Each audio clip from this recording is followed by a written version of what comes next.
Hey guys, welcome to me reacting to things about relationships I wish somebody told me about by Jaden Animations.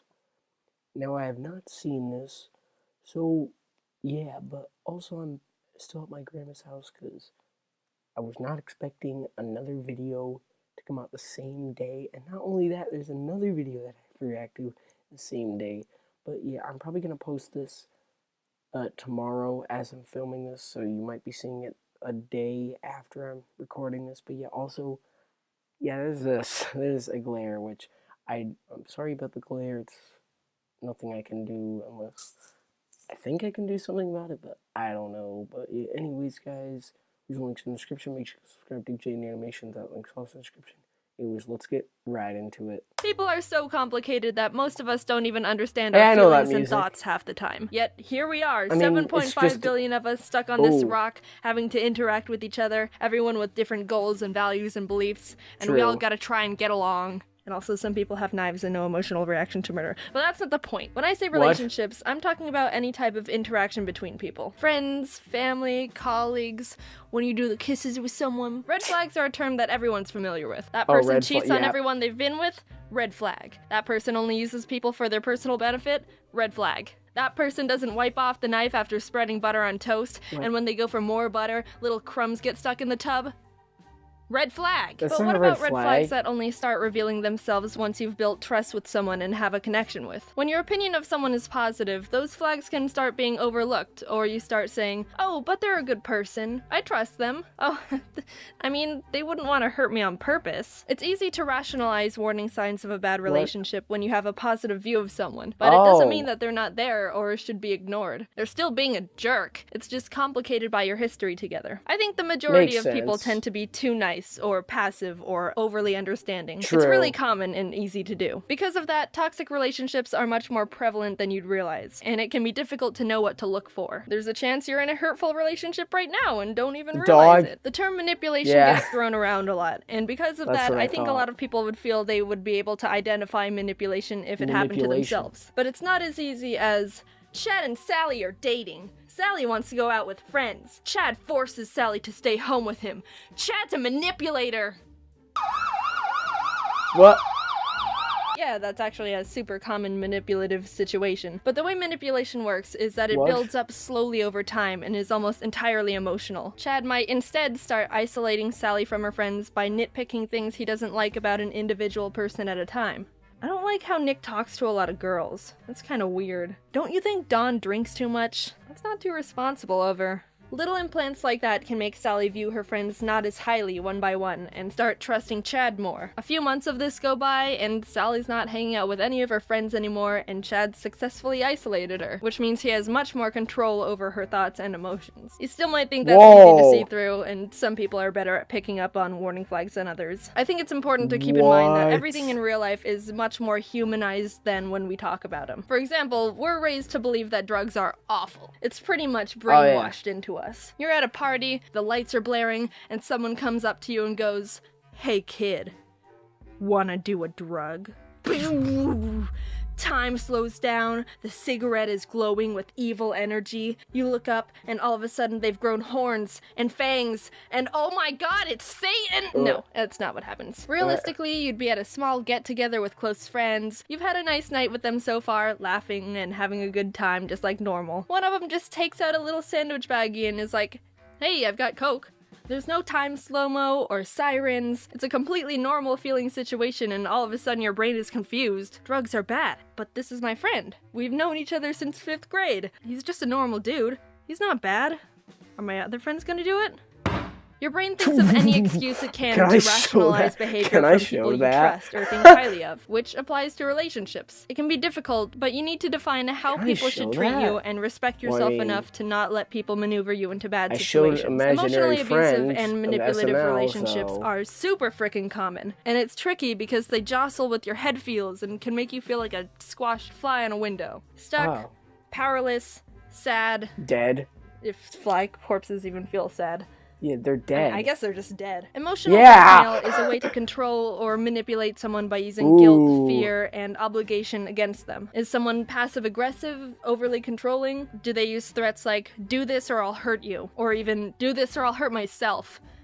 That leads to another difficult situation. If someone ever belittles themselves, I'm pathetic. You should just leave me. I'm gonna hurt myself. It puts you in a complicated position because it can feel like there's a responsibility to provide this person with whatever they need because obviously you care about them and you don't want them to feel this way or even do something bad to themselves. But this is a hard pill you've got to just swallow. The animation in this. You are not personally responsible for anyone's happiness. Nice, but you are not. They've got really bad self-esteem, and I'm worried that not responsible for anyone's happiness. But they're really depressed and can't help it, so I feel like if I just not responsible for anyone's happiness. I love that you're not. What? But I'm Santa Claus. Alright, gray area. Responsibility shouldn't be assigned to you, even if it breaks your heart to step back. Like people normally aren't equipped to be able to help someone with their issues anyway, so it's best to encourage them to see a professional who's been trained to know how to handle things. Someone might be struggling with their own personal stuff, but mental illness doesn't negate their responsibility to maintain a healthy relationship. It just means they need to work on themselves, which is okay, but you don't need to be a part of that. You've got your own junk, they've got their junk, you need to decide how much of their junk you want to help with. Don't let them forcefully shove their junk on you.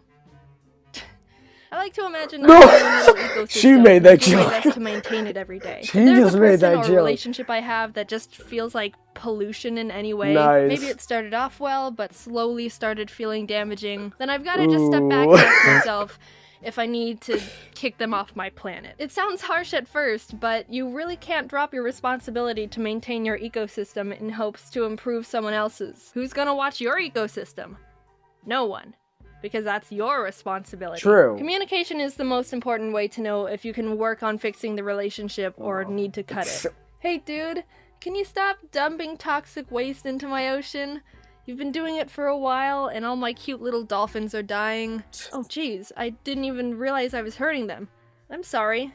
What can I do to be better? Not only have you communicated that there's a problem, but the person takes full responsibility and is willing to work on getting better. But if they say, look, how was I supposed to know? I was just trying to help. Why are you being so sensitive? That's toxic as shit! Shifting blame, gaslighting, guilt-tripping.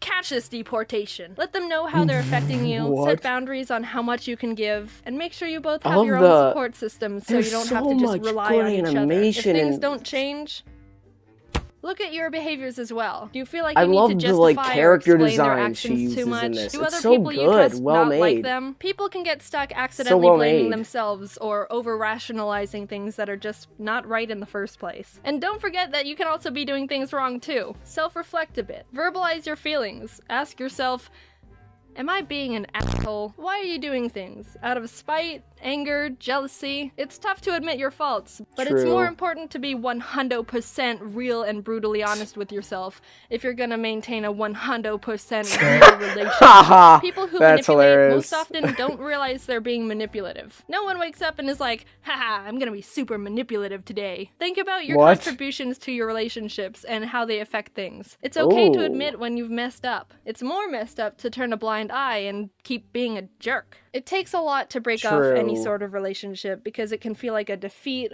or like you've given up, but sometimes that's just straight up the best and healthiest solution for both of you. Two people can be great, but just not mix well together. And if you feel like leaving is dangerous for either you or them, ironically, that's a pretty strong reason to leave in the first place. Someone shouldn't ever need you. They should want you. Your ecosystem should be able to sustain itself, and relationships are just the little sprinkles of fertilizer benefit for it. If you feel like you're not strong enough to break something off, a good way to work on that is to build confidence. Build a good support system, journal your thoughts, practice positive self-talk. I am a god. Alright, not that positive. Treat yourself as a friend. It's not selfish to want the best for yourself, especially when someone's over here being a happiness vampire. When you break something off with someone, remember why things didn't work. Repeat it in your head if you need to. A lot of people try and rekindle relationships when the initial problem hasn't been fixed. People need time to change. You don't owe someone a second chance if they haven't put in the work to fix anything. And you can't force someone to get help. If you're unsure about a relationship, think about these questions. Do you put off seeing or responding to them? Do you feel worse after spending time with them? Have they threatened you or themselves in any way? Do they make you feel like you can't do things on your own? Or you can't make a single decision without them? Do they ask for a lot of favors or money and don't pay it back? Do they talk badly behind your back? Do you feel like you're walking on eggshells around them? Do they put you down? If it's a yes to more than one of those, then you should start considering either ending it